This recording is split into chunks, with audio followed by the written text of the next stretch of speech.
A tiny detail can be a key to solving the crime. The sum of small details leading to the main clue. Little things. But there's nothing more important than little things in an investigation. The most notorious felonies of the past. I'll tell you how decades ago, criminologists sent criminals behind bars without relying on special equipment, surveillance cameras, and electronic databases. What an investigation was like when the most intricate crimes were solved only with the help of intuition and obtained physical evidence. The evidence.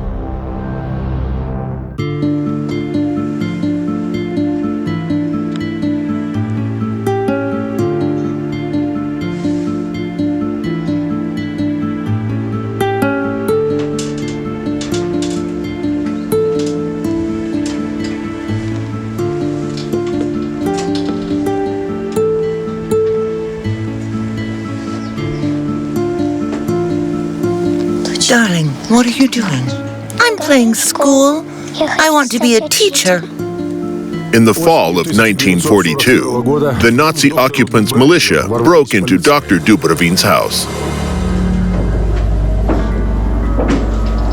Get up. Move it. Get dressed. You've got 2 minutes. Get outside.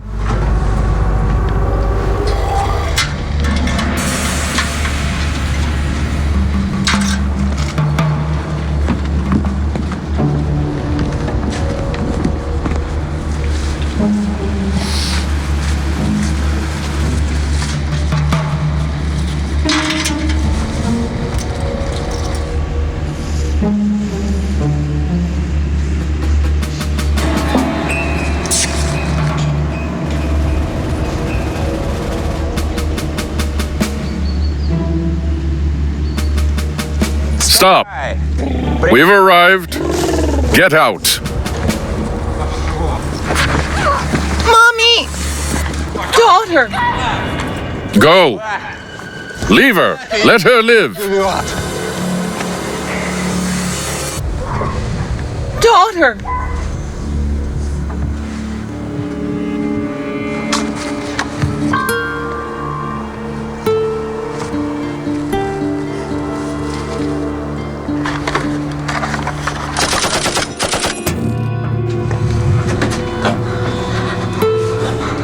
That morning, Lilia Dubrovina became an orphan.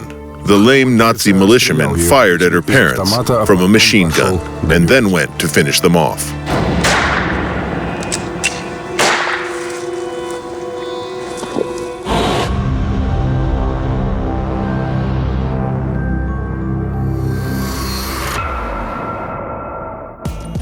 During the war against Nazi Germany, about 400,000 Soviet citizens changed sides to fight against their own people. They did the dirtiest, bloody work, hung, shot, beat innocent compatriots to death. After the liberation of occupied territories, these hundreds and thousands of Nazi militiamen and death squad butchers were executed, but many of them still managed to escape the deserved punishment. For the long 23 years, the traitors who had shot Lilia Dubrovina's family were hiding from the just retribution. And thanks to this light bulb, the detectives managed to get on the trail of the Black Squad.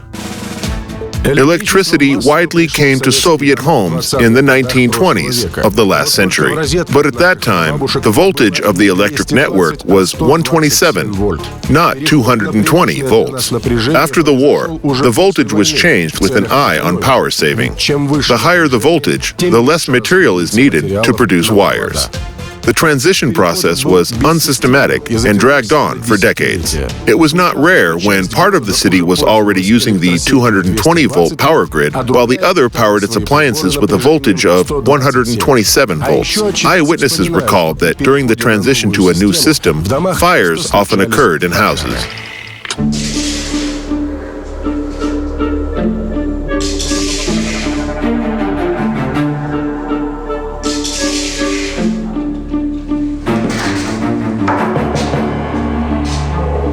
A light bulb burned out in Lilia Dubrovina's apartment. The woman smelled smoke.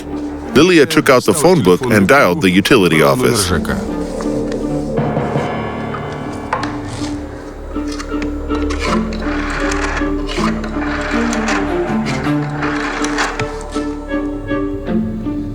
Hello, is this the utility office? My light bulb burned out. Yes, it smokes. Write down the address. Who's there? An electrician. Come in. Half an hour later, a man in his 50s showed up, tall, neat, without the usual smell of alcohol. He stood on a stool and unscrewed the burned-out light bulb.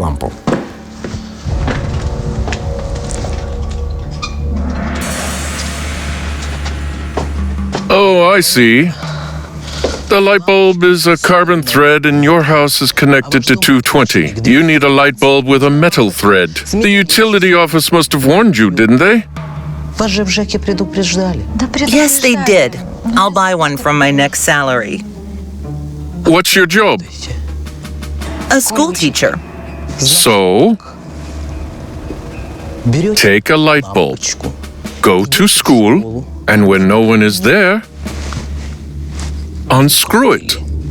Lily just noticed the electrician's ring finger. It was short of one nail bone. The woman saw this finger 23 years ago. On that very morning, her parents were shot. The school won't get poorer. The country is rich enough.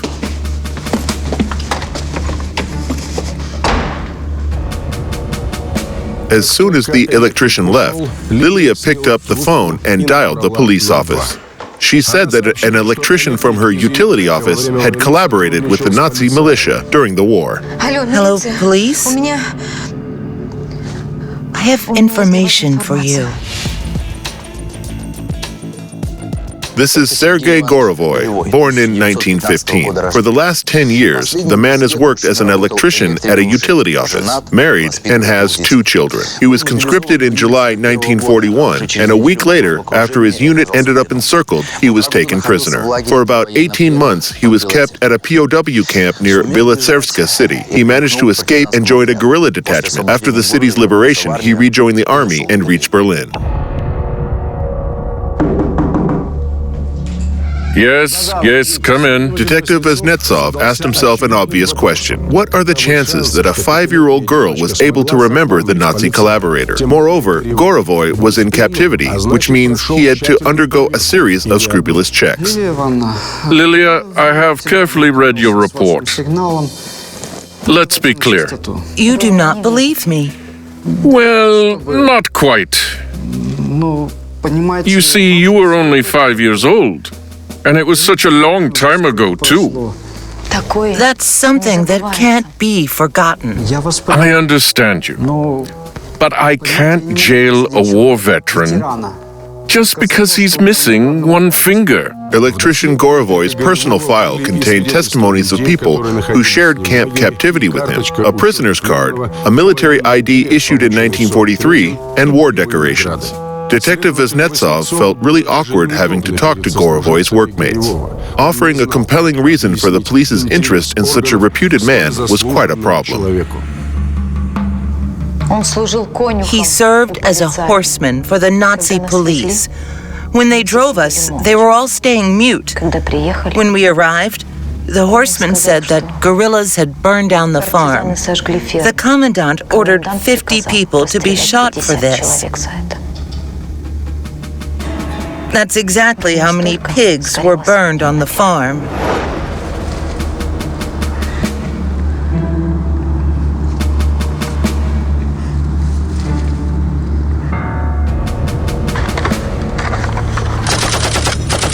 The woman told that after, the Nazi policeman took a silver watch off her father's wrist and tore a pendant off her mother's neck. Her father gave this pendant to the woman's mother for her birthday, an amber stone with a fly inside. I was supposed to have been killed too,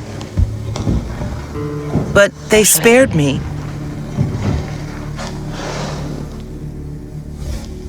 I beg you.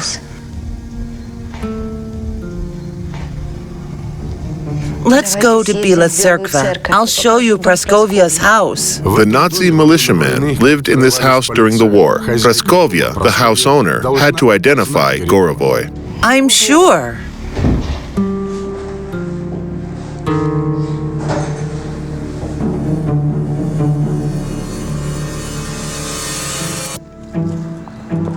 Lilia and the operatives arrived in Bila Tserpka, but they were disappointed. The neighborhood where the building housing Nazi militia 20 years ago used to be was now packed with new residential blocks of apartments that mushroomed in cities during Khrushchev's era. The 1960s saw a huge boom of panel building construction. It took just a week to erect one story. The pace of construction was really stunning, while the size of apartments was rather disappointing. It's because of the tiny rooms that these blocks of apartments were labeled as Khrushchev's slums. Rumor had it that when Nikita Khrushchev was personally inaugurating one of these such buildings, somebody frowned at the cramped toilet. The party leader said, "If I can squeeze in, anyone else can." These are the resident lists of the new district in Bila Tserkva, which the detectives used to find someone named Praskovia. It was exactly her house where the Nazi militia personnel lived during the city occupation. Praskovia Smirnova, born in 1895, was registered at number 5 on Pilova Street. Praskovia Smirnova lived with her daughter. The girl confirmed that during the occupation, Nazi collaborators lived in their house. At that time, she was just 2 years old. Madam, do you recognize this man? Vadik? No, this is not Vadik. His name is Sergei Gorovoy. Do you remember him? Vadik! Did he live at your place? The daughter said that Vadik was her father's name. 2 years ago, Praskovia fell off the stairs and badly hit her head. Since then, she can barely recognize anyone. She confuses names. And when she sees any photo, she shouts out, "Vadik." Where is your father? He dumped us and left for Germany along with the Nazis. It turned out that Praskovia's husband was a photographer working at the city's top-rated photo studio. When the Nazis came to Bila Tserkva, Vadim became the personal documentarian of the city commandant. Have you kept the photos? Mom burned almost the entire archive. Something remained, but very little. Can I see these photos? Yes, I'll get them right away.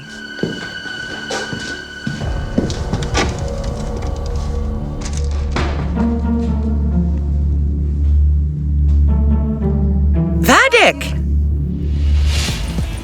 So the detective was holding photographer Smirnov's archive. The Germans loved documenting their every step. They either brought a photographer from Germany or found someone local for the job. Among these pictures, the detective hoped to find an image of electrician Gorovoy or any other evidence that would help him get on the trail of the Nazi militiamen.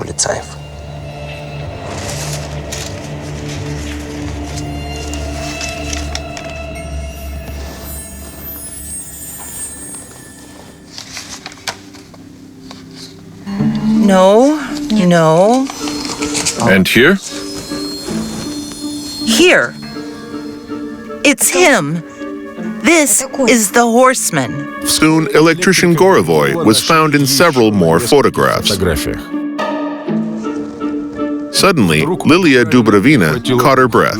In one of the pictures, she recognized the man who shot her parents. Unfortunately, the face of this Nazi henchman was not visible, only a silhouette.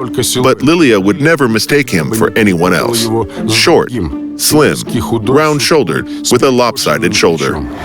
She still remembered him limp as he was walking off to finish her parents after the execution. In 1942, during the occupation, Lilia Dubrovina's parents were shot by the Nazi militiaman. The girl was only 5 years old. 23 years later, an electrician who had served as the death squad's executioner entered Dubrovina's apartment. The detective is in no hurry to detain the electrician, Sergei Gorovoy. He believes that Lilia was too small to remember the Nazi. The woman persuaded the detective to go to Bila Tserkva city. She hopes that in photographer Smirnov's archive, they will find some evidence that will help get on the trail of the Black Squad. Going through the pictures, Lilia recognizes the man responsible for her parents' execution.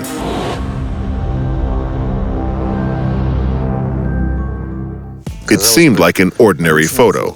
Nazi militia with rifles in front of the house number 90. What did the detectives spot in this picture? It turns out that in August of 1941, 19 children from the orphanage were herded into the basement of house number 90 on Gorky Street. For several days, they were not given any food and water. In order to save themselves from hungry death, the children scraped clay and limestone from the walls. 3 days later, the Nazi militia went down to the basement and shot everyone. Finding the sadist who committed this atrocity has become a matter of honor. That same evening, the detective decided to detain electrician Gorovoy. Detective Voznetsov's bet was that the former horseman would lead him to the main suspect. Knife! Quickly, quickly! Hurry!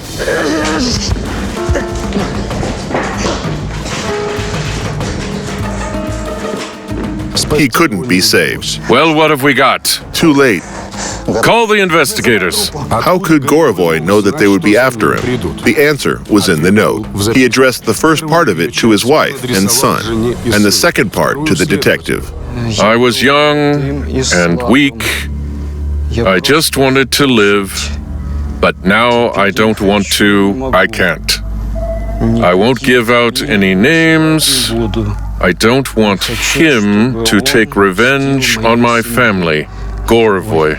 Detective Voznetsov blamed himself for not believing Lilia Dubrovina at once. Now, he was absolutely committed to finding the person who shot Lilia's parents, and who most likely had the blood of another 19 kids on his hands. Detective Voznetsov studied the archive of photographer Smirnov across the board.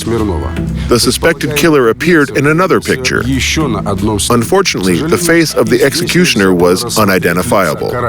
However, the investigator found interesting descriptions behind the Nazi backs. Detective Voznetsov had a hunch. To check it, the detective scoured several stables in Bila Tserkva to finally find out what he was looking for.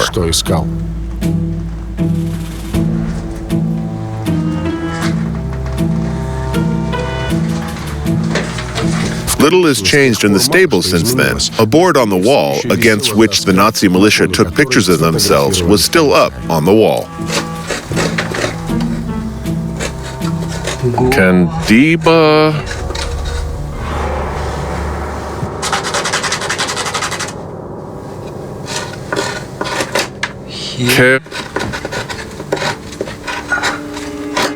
Paris. Candiba.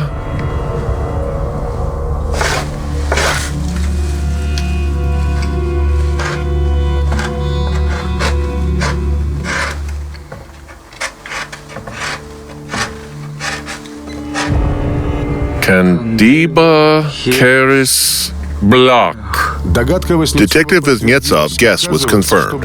It turns out that in order to personalize the harness, the militiamen scratched their names or nicknames under the 4 nails to the board. This was still to be dealt with. So the Nazi militiamen's names or nicknames were in the detective's hands. There was no general logic in the inscriptions, though.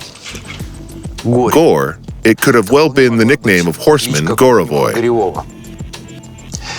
Candiba could be a reference to both a lame horse or a lame rider. But Keres and Bliach, these could well be family names, though very uncommon ones. The detective suggested that, by judging the photographs, the Nazis' age range between 35 to 40, which means that at this time they must be around 60. Orientations with the names Bliach and Keres were circulated across the whole of the Soviet Union. Chances for success were quite high, as the all-Union population census had been held in the country lately. The first census after the war, the authorities delayed this step for a long time to keep real losses unknown. The government's objective was to demonstrate the population growth, and to make it happen, census enumerators traveled to the most remote areas of the Union. The first news came from the city of Bratsk. Anatoly Keres worked there as an engineer at the construction of the Bratsk hydroelectric power station. He was born in Fatsov, 40 kilometers from Bila Tserkva. In 1938, his father was convicted and executed for espionage. Anatoly Keres formally relinquished his father's name and moved to Bila Tserkva to work as an engineer. In 1941, he was taken prisoner. During his displacement to Germany, he escaped and joined the guerrillas. The detective met with Keres in a Moscow television studio. As a merited worker with a number of groundbreaking construction sites in his portfolio, Anatoly was invited to appear on Blue Light TV show. The Blue Light TV show was Soviet viewers' favorite program. It was aired on occasions of the greatest national holidays, but the show culminated on New Year's Eve. It featured the biggest variety and movie stars, the funniest comedians, and the first special effects. Most celebrated workers were also introduced as stars comparable to actors, singers, and cosmonauts. Anatoly, could you tell me what you were doing in the fall of 1942? I was with the Grozny guerrilla detachment and spent the entire fall of 1942 in a dugout. Are you sure? Absolutely. But why isn't your service reflected in your personal file?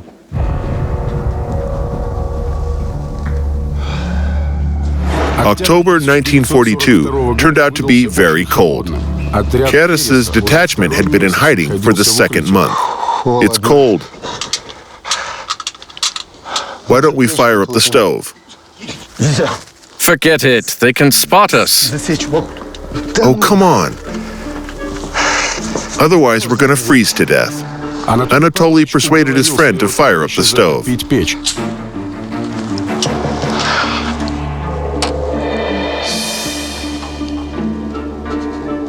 Told you.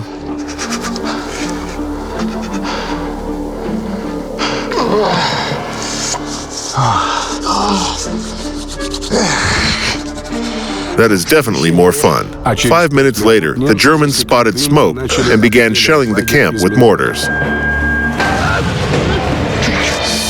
We're spotted! They'll hit us from behind! Stop! Where to?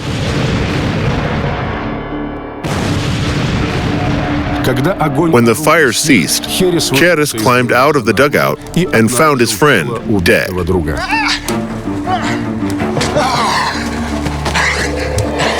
Sasha! Sasha! Anatoly never recalled his guerrilla past, blaming himself for the death of his brother-in-arms.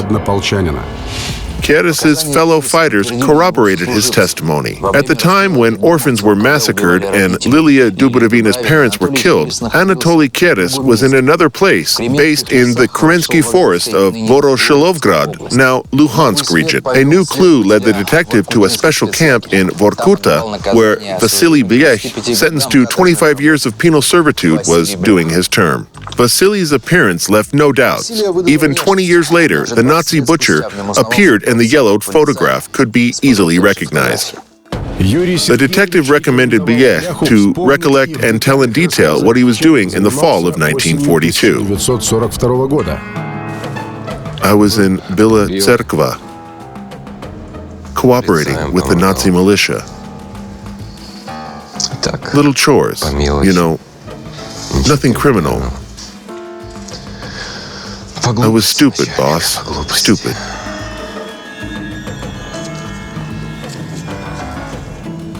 Who is it? The detective made it clear that telling the truth was in Biech's best interest, especially all the truth concerning the lame man in the photograph. And if you play around, you'll end up in capital punishment instead of the remaining 4 years. Gorovoy, Keres, and this is Kandiba. Biech explained that the stooped man in the picture was Leonid Kandiba, which is his real name. The guy has been lame since childhood after he fell on the ice. Kandiba was born in the Cherkasy region. What he did before the war is unclear. He was secretive. He told almost nothing to anyone. Никому не рассказывал. How and where did you meet him? С ним познакомились. In 1942, Он he came to в лагерь our POW camp людей to recruit people своего for his отряда. squad. Набирайся. Okay, must be hungry, eh? Жрать хотите? The one who runs up to this bowler first gets some food. Kandiba lined up the prisoners, walked 10 steps back, and placed a bowl of meat on the floor. So why are you frozen? Run! 3 of them ran, Bliech, Gorovoy, and Keres. Keres was the first to reach the bowl, but Kandiba did not let him eat.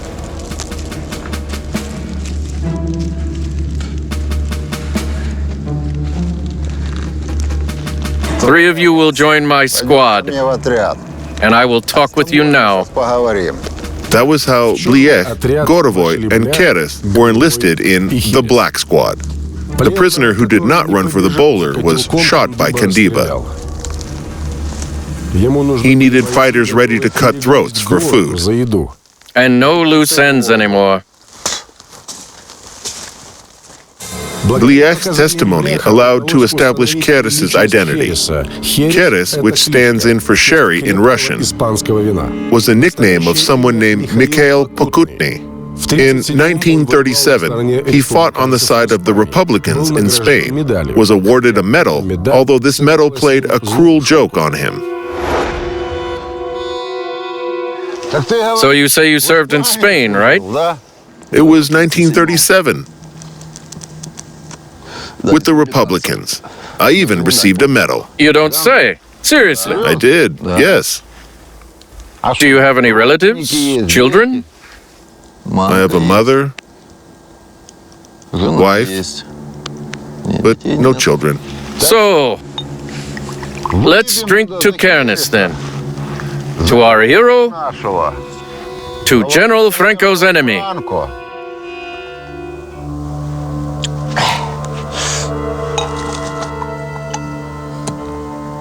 Take it.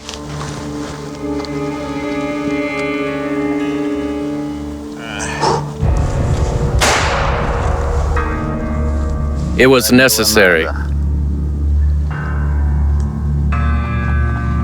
He was a good man.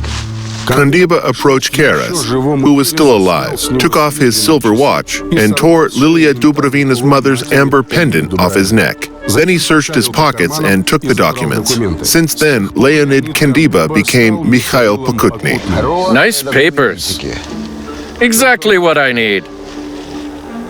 О, Yes. Don't worry. все будет. Everything will be fine. Let's have a drink. Then we fled to Krimki with Kandiba. His father lived there. There, Sly Kandiba got a job at a bakery.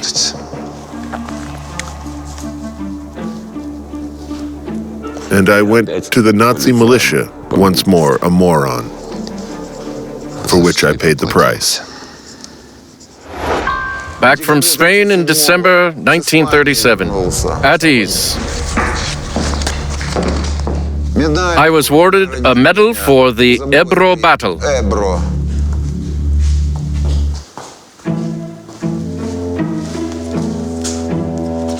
Full name? Bliech Vasily Petrovich. To be honest, I don't know how I survived. I was concussed. Now, I'm limping. After testing, everyone split into 2 groups. Shishkin, to the left. Turovsky, to the right. Blak, to the right. Lazarenko, to the left. Kandiba found himself in a line of residents who were not involved in ties with the Nazis, but Bliech got into the group of Nazi collaborators, deserters, and Vlasov army personnel. In 1942, during the Nazi occupation, the policemen shot Lilia Dubrovina's parents. The girl was just 5 years old. The investigation revealed that Leonid Kandyba was in charge of innocent people's executions, including 19 children from the orphanage. The detective found Vasily Blech, Kandyba's henchman, who told that the former Nazi militiaman lived under the name of Mikhail Pokutny.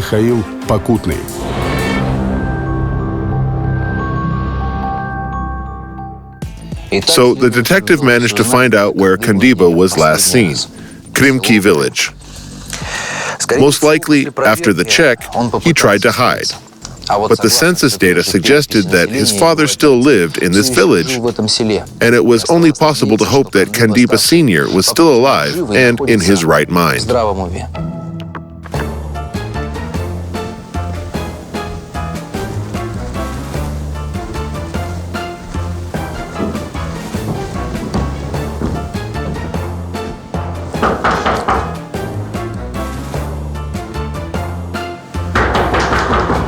Vasily, open up!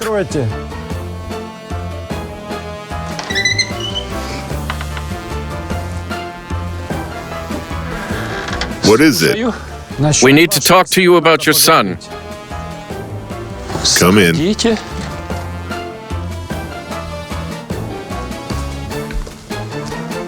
Kandyba Sr. said that he had not seen his son for 20 years and had no clue about where he was and what he did. If he has forgotten his father, then I don't need such a son. Do you have any pictures? No, I don't.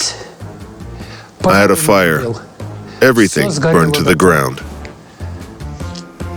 I see. Thank you. You're welcome. Old man, where does this great fish come from? The fish. My relatives from Nikolaev sent it. I see. Goodbye. Goodbye. The detective was lucky to have a fellow detective, Nosov, an avid fisherman, join him that day. This fish is a Baikal Umur. The Baikal Lake is the only place where it can be found. I see. So the old man is lying.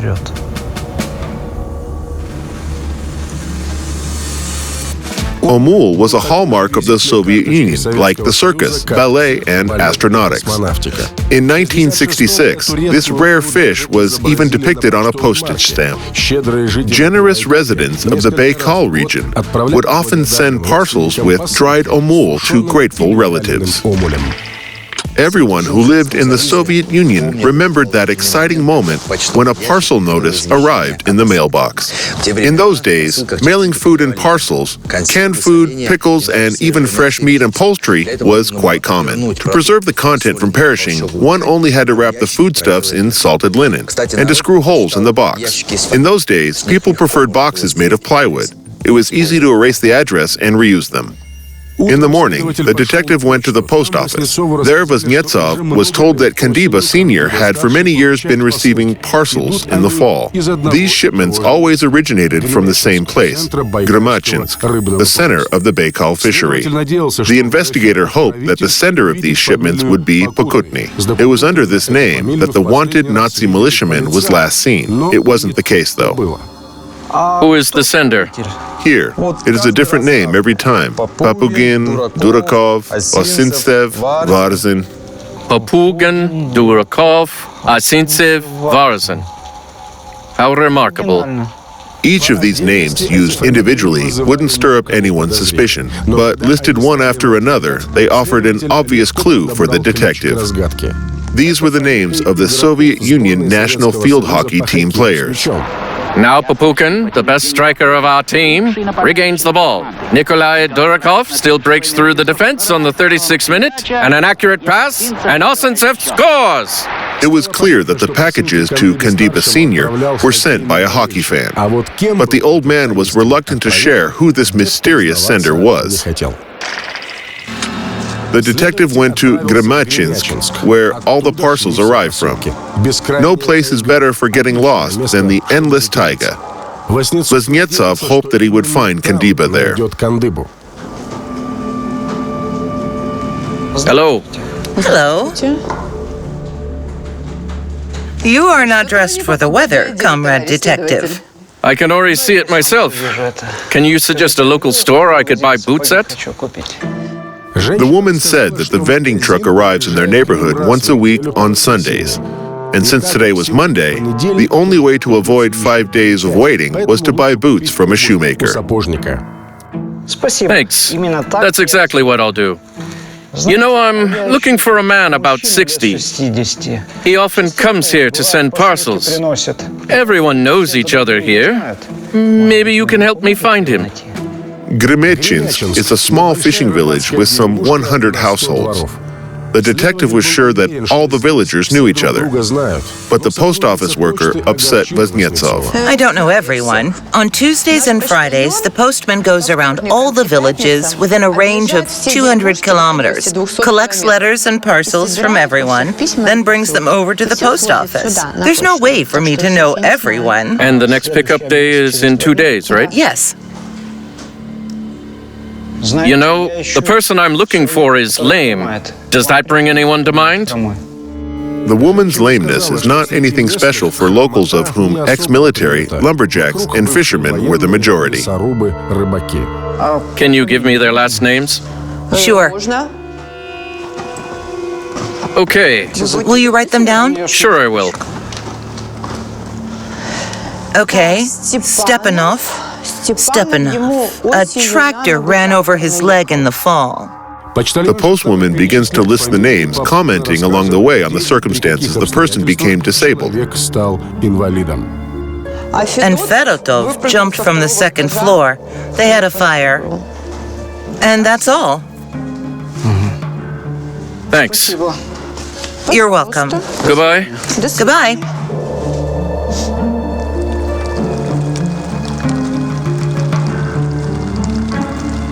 The detective realized that he was stuck here for a long time. And for a start, his priority was to change shoes for boots. These boots are almost new. They sell at half price compared to the store. I'll take them. Plus your shoes. What if without my shoes? Well, then the price will be as for a new pair. But they're not new. Did you bring it? Come in. While the detective was choosing boots, a visitor came to the shoemaker. A young boy took out the men's boots from the package and gave them to the master. The detective noticed that the heel on the left boot was much more worn than on the right one, which is typical of lame people. However, the guy did not limp. He must have brought somebody else's shoes for repair. Tell your mother that her lame-foot guy should walk more carefully. She keeps buying him new shoes. But her post office salary can't be that generous. Stepanov had hurt his leg after being hit by a tractor. Kostyura worked as a sapper and blown up on a mine. It turned out that the postwoman's son came to the shoemaker. He brought his mother's companion shoes to repair. Yes, I'll be there on Tuesday. Say hi to Grandpa.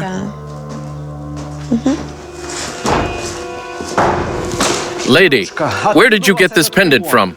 Why are you asking? Well, I like it. I want to buy one for my wife. Well, you won't find the same one anymore. It's a handmade thing, a gift from my husband. You see a fly there? Well, he says that I'm like an annoying fly. Why didn't you tell me that your husband is also lame?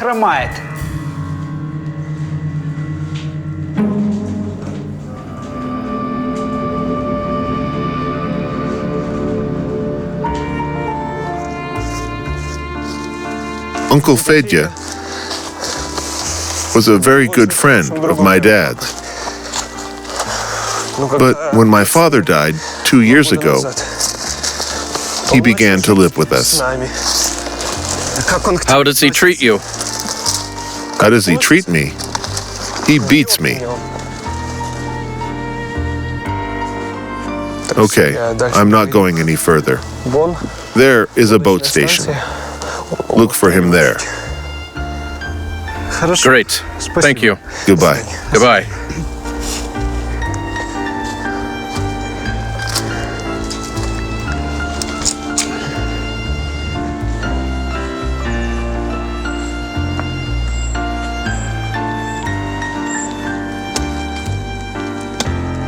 Lena Kandeba, you're under arrest.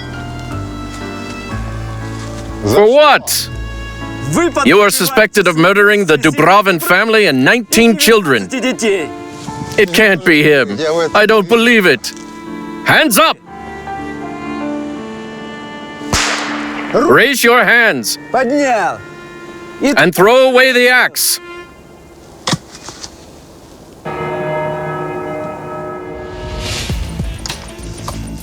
Here he is, Leonid Kandeba. 23 years later, and he still stood trial for his atrocities. Lilia Dubrovina and Vasily Bliev testified against him. Former Nazi militiaman Kandeba moved the court to pity, explaining that in his childish years, kids often bullied him over his lameness. Kandeba said that his cruelty was fueled by people surrounding him. The court rendered a death sentence to Leonid Kandeba. The verdict was met with applause in the courtroom. Lilia Dubrovina worked at the school all the way until her retirement.